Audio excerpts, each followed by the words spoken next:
आप सभी को राधे राधे। केदारनाथ को क्यों कहते हैं जगत महादेव। एक बार एक शिव भगत अपने गांव से केदारनाथ धाम की यात्रा पर निकला। पहले यातायात की सुविधाएं तो थी नहीं, वे पैदल ही निकल पड़ा। रास्ते में जो भी मिलता केदारनाथ का मार्ग पूछ लेता।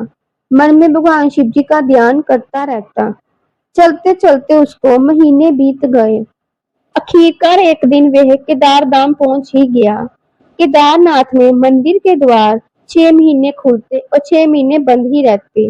वह उस समय पर पहुंचा जब मंदिर के द्वार बंद हो रहे थे। पंडित जी को उसने बताया कि वह बहुत दूर से महीनों की यात्रा करके आया है। पंडित जी से प्रार्थना की, कृपा करके दरवाजे खोलकर प्रभु जी के दर्शन करवा दीजिए। लेकिन वहां का तो नियम है, एक बार बंद तो बंद। नियम तो नियम होता है। वह बहुत रोया, बार बार भगवान शिव जी को याद किया कि प्रभु बस एक बार दर्शन करा दो। वह प्रार्थना कर रहा था कि सभी से, लेकिन किसी नहीं सुनी। पंडित जी बोले, अब यहाँ 6 महीने बाद आना, 6 महीने बाद यहाँ के दरवाजे खुलेंगे। यहाँ 6 महीने बर्फ और दड़ पड़ती है। और सभी जन वहां से चले गए। वे वहीं पर रोता रहा। रोते रोते रात होने लगी। चारों तरफ अंधेरा हो गया, लेकिन उसे विश्वास था अपने शिव जी पर कि वह जरूर कृपा करेंगे। उसे बहुत भूख और प्यास भी लग रही थी।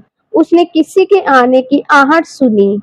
देखा एक सन्यासी बाबा उसकी ओर आ रहा है। वह सन्यासी बाबा उसके पास आया और पास में बैठ गया। पूछा, बेटा कहाँ से आए हो। उसने सारा हाल सुना दिया और बोला, मेरा आना यहाँ पर व्यर्थ हो गया बाबा जी। बाबा जी ने उसे समझाया और खाना भी दिया। फिर वे बहुत देर तक बाबा उससे बातें करते रहे। बाबा जी को उस पर दया आ गई। वे बोले, बेटा मुझे लगता है कि सुबह मंदिर जरूर खुलेगा, तुम दर्शन जरूर करोगे। बातों बातों में इस भगत को ना जाने कब नींद आ गई। सूर्य के प्रकाश के साथ भक्त की आंख खुली। उसने इधर उधर बाबा को देखा, किंतु वे कहीं नहीं थे। इससे पहले कि वे कुछ समझ पाता, उसने देखा पंडित जी आ रहे हैं अपनी पूरी मंडली के साथ। उसने पंडित जी को प्रणाम किया और बोला, कल आपने तो कहा था कि मंदिर 6 महीने बाद खुलेगा और इस बीच कोई नहीं आएगा यहाँ, लेकिन आप तो सुबह ही आ गए। पंडित जी ने उसे गौर से देखा, पहचानने की कोशिश की और पूछा, तुम वही हो जो मंदिर का द्वार बंद होने पर आए थे, जो मुझे मिले थे। 6 महीने होते ही वापस आ गए। उस आदमी ने आश्चर्य से कहा, नहीं, मैं कहीं नहीं गया। कल ही तो आप मिले थे, रात में ही यही सो गया था, मैं कहीं नहीं गया। पंडित जी के आश्चर्य का ठिकाना नहीं था। उन्होंने कहा, लेकिन मैं तो 6 महीने पहले मंदिर बंद करके गया था और आज 6 महीने बाद आया हूँ। तुम 6 महीने तक यहाँ पर जिंदा कैसे रह सकते हो। पंडित जी और सारी मंडली हैरान थी। इतनी सर्दी में वे अकेला व्यक्ति कैसे 6 महीने तक जिंदा रह सकता है। तब उस भगत ने उसको सन्यासी बाबा के मिलने और उसके साथ की गई सारी बातें बता दी कि एक सन्यासी आया था, लंबा था, बड़ी बड़ी जटाएं, एक हाथ में त्रिशूल और एक हाथ में डमरू लिए, मृगशाला पहने हुए था।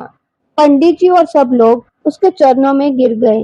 बोले, हमने तो जिंदगी लगा दी किंतु प्रभु के दर्शन न पा सके। सच्चे भगत तो तुम हो। तुमने तो साक्षात भगवान शिव जी के दर्शन किए हैं। उन्होंने ही अपनी योग माया से तुम्हारे 6 महीने को एक रात में परिवर्तन कर दिया, कालखंड को छोटा कर दिया। यह सब तुम्हारे पवित्र मन, तुम्हारी श्रद्धा और विश्वास के कारण ही हुआ है। आपकी भक्ति को प्रणाम। जय श्री महाकाल। अगर आपको मेरी वीडियो अच्छी लगे तो प्लीज चैनल को सब्सक्राइब कीजिए।